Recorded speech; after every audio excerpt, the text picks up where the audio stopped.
give you a ticket for jaywalking. Means you just walk like that, don't care type. That's called jaywalking.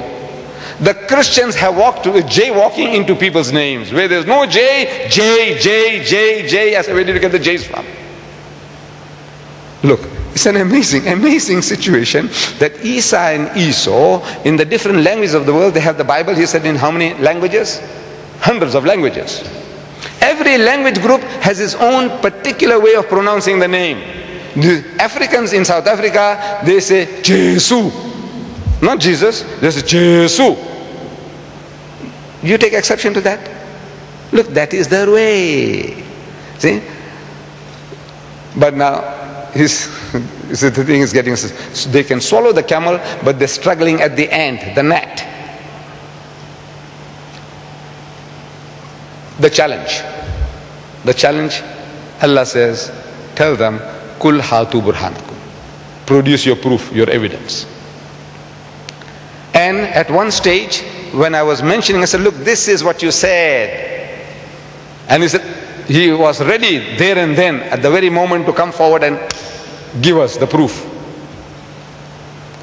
And I was a little taken aback. Don't blame me. The man was so enthusiastic. He seemed that he's got it, man. And when he came on, I'm listening. I said, now any minute he's going to give the blow. 75 minutes went and there was no blow. I'm wondering what happened. So during question time,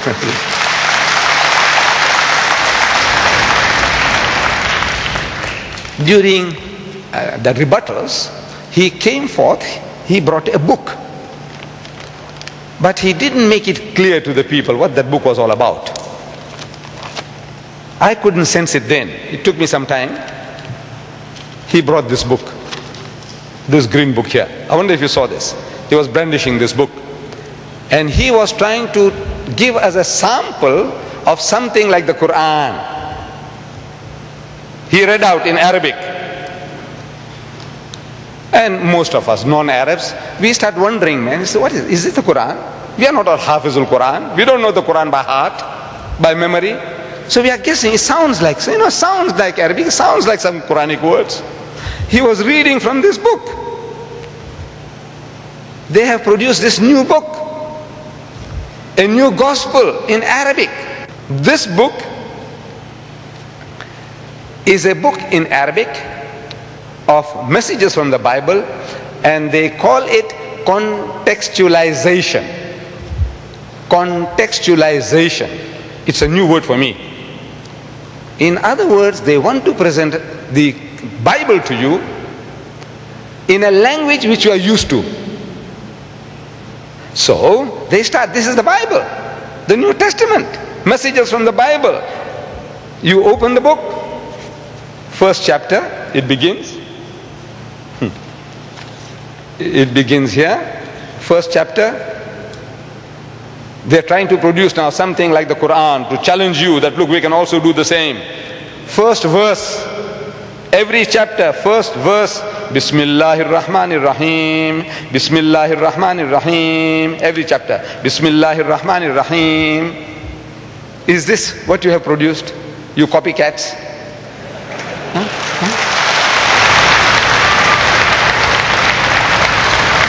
Can you see the deception? Every chapter begins Bismillah. That's the Quran. Every chapter of the Quran begins Bismillahir Rahmanir Rahim, Bismillah. So they follow example. So the common man, the ordinary person, when he picks it up, he thinks it's a Muslim publication. This is Allah's Kalam, Allah's Kalam. And the language. This is the photo stat from there. The language. The title of this surahs, the chapters. Exactly like the Quran.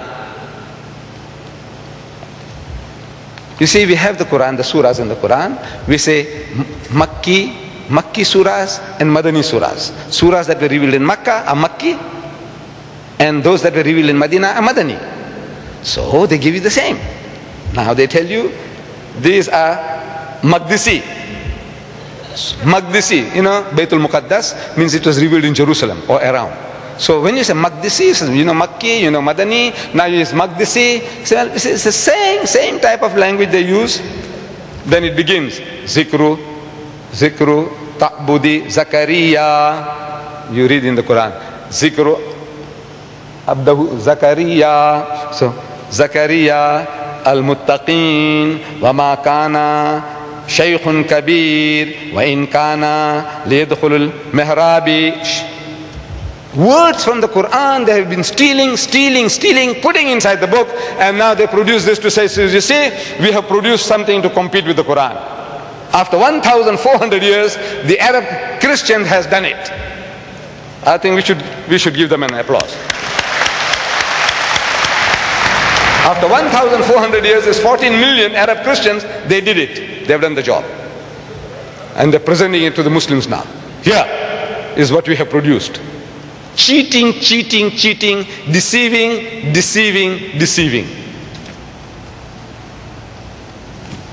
That's all. And to deceive the people, you remember the brother said, Shorosh, he said, that 5,000 Bibles have been shipped from America for you Muslims, to be given to you free.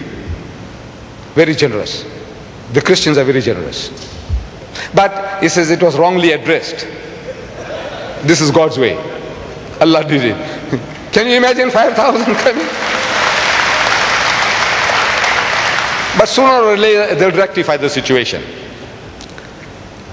We are now getting this in our own country, in my country. Every Muslim is receiving this absolutely free of charge. No greater love. The title of the book is No Greater Love. Which young man don't want to read this? I want to know who doesn't want to read it. Look, when I was young, I was reading true romance, love and romance. Ooh, I used to lap them up.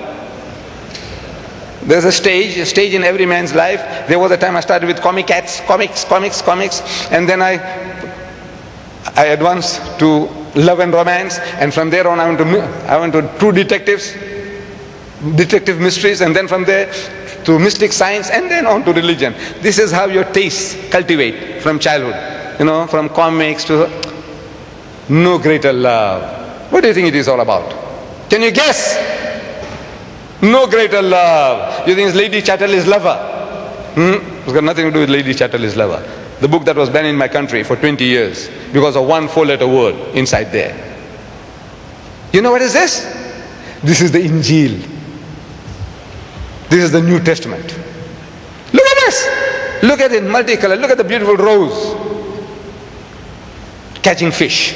See, any young man is going to take this and say, now let's see now, what's this all about? This young heroine, and the romance. Most probably, they will go to the directory, and all of you who are in the directory, you might be getting this by post free of charge.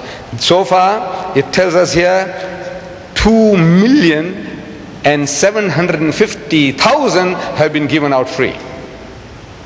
You might be the lucky ones to get those 5,000 in Birmingham.